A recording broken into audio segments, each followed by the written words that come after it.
Oi, tudo bem? Meu nome é Bruno e esse aqui é o meu novo canal no YouTube, chamado Acervos Abertos, como vocês podem ver aqui. Eu criei esse canal essa semana pensando em todo mundo que tem interesse em acervos, pessoas que trabalham em instituições de memória, bibliotecas, arquivos, museus, profissionais da área e gente interessada no assunto, historiadores, colecionadores, artistas que têm um próprio acervo, enfim. E esse aqui vai ser um espaço da gente conversar. Eu vou tentar ser breve e objetivo nesses vídeos. Meu principal assunto vai ser tecnologia de acesso a acervos, o que a gente tem hoje como opções, né, de dar acesso a essas informações. Também falar um pouco de gestão de acervos, que impacta muito o que a gente pode ou não fazer em tecnologia, e de vez em quando chegar um pouco até no financiamento, né? Da onde que vem o dinheiro que organiza a estrutura do que a gente tem hoje, né? Pensando nos custos envolvidos nesse trabalho, editais que estão disponíveis, maneiras que a gente pode ter de captar recursos, enfim. E isso vem um pouco de um desejo de entender melhor o contexto brasileiro e latino-americano. Eu trabalhei em algumas instituições no Brasil e fora, hoje faço doutorado em História, estou escrevendo e pesquisando, e acho que sabendo um pouco assim da frente do que está para fazer na tecnologia e do que a gente tem implementado nas instituições hoje, sinto um pouco assim de frustração, enfim.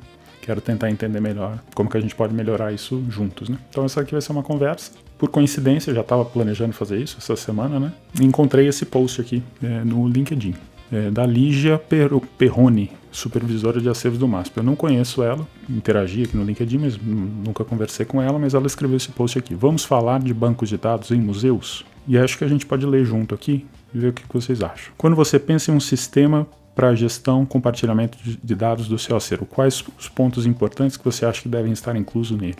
E ela está contando que está refletindo muito sobre esse assunto e tal, e listou aqui alguns pontos. Vamos ler todos aqui. Migração atual e futura, né? Acho que ela está falando aqui da troca de sistema, enfim. Repositório digital.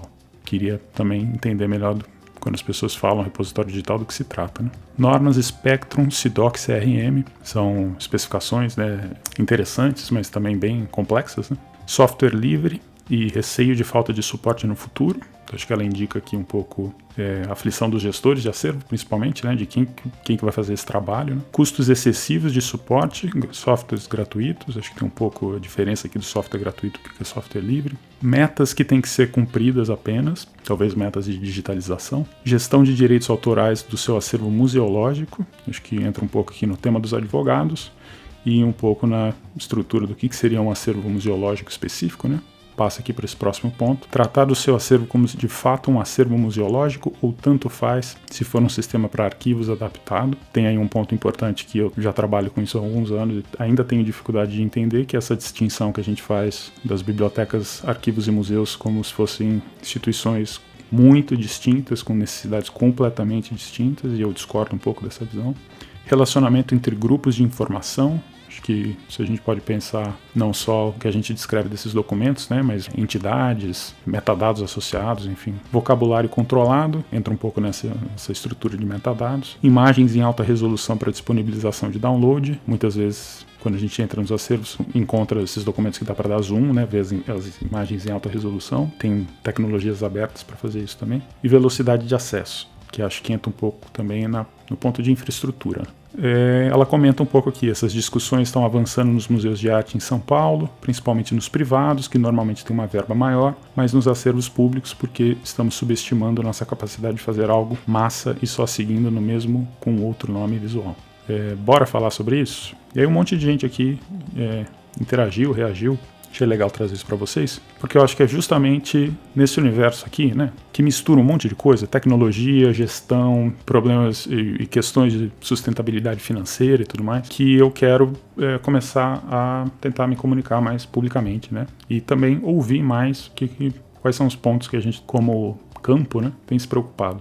Se você trabalha em bibliotecas, arquivos, museus, se você se interessa por acervos, esse aqui vai ser um novo canal para falar sobre isso, acervos abertos. Um outro ponto importante eu trabalho com isso, tenho uma empresa, vou deixar o link aqui para vocês conhecerem se quiserem, mas isso aqui é um projeto separado, né? A gente vai tentar trazer pessoas que trabalham na área, que projetos interessantes, que estão pensando nesses mesmos pontos, para dizer que o objetivo aqui não é tentar vender nada para vocês, mas conhecer quais são as opções que a gente tem, né? E pensar criticamente, né? Se as decisões que a gente está tomando hoje nos acervos brasileiros são as melhores que a gente pode no nosso contexto. Então é isso. Fica aí, assinem o canal, enfim, não sei como que isso funciona. Vocês vão ver que ao longo do tempo eu vou melhorando a qualidade. Não pensei muito na produção aqui, mas vou tentar fazer um trabalho legal nessa frente. E conto aí com os comentários de vocês para saber assim, o que te aflige ou te interessa. Conhecer mais sobre acervos, sobre tecnologia aplicada à documentação histórica, a arquivos de arte, enfim. Conta aí um pouquinho para mim nos comentários, tá bom?